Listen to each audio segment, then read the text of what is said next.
Ted wants to educate us on some risky language in purchase to sales agreements and, help us through that process and make sure that we're not leaving ourselves exposed or liable to any type of situations.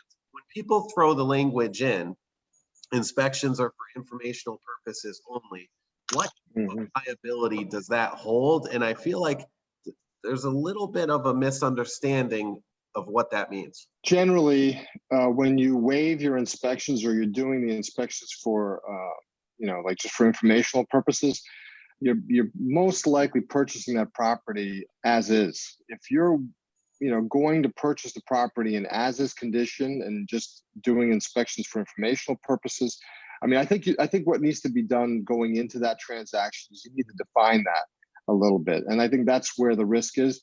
Like if you're going to buy it as is regardless, and you're just doing the inspection just for informational purposes, then you see what's there and potentially you understand, okay, I've got to deal with these things post-closing. Then there's the question about whether or not, if you don't like what you see during that inspection that you're doing for informational purposes, what are your options to get out? I think it just depends on the wording of the rest of that clause. So if for some reason you're saying, if I don't like what I see, I can get out, then that's fine. But that needs to be or should be defined a little bit more than just saying it's just for informational purposes. So I think that's where you might get into a little difficulty. The more clarification, the better in that situation, especially when you're representing a buyer.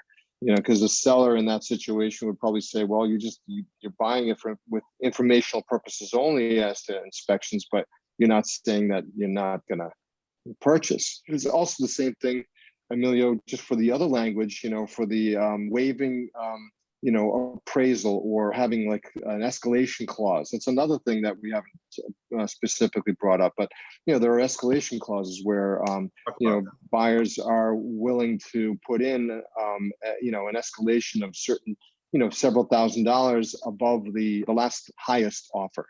So these things can really be slippery slopes. You got to really rein people in. So many times right now you'll see sellers deciding, well, you know what, this is such a hot market that I don't really need a realtor here. Why do I need a realtor when I can sell my property myself and save the commission?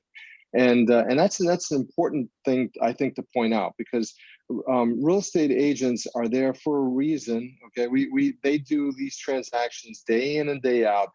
They try to guide their clients, buyer, seller, whoever it is, as best as they can through that transaction. You might save a few bucks in commission if you're a seller, thinking that the hot market will, help you out in getting that property sold with, more money in your pocket. You have to understand too, the other side of that is, potential liability post-closing or during closing. So there's so many things that you need to be aware of.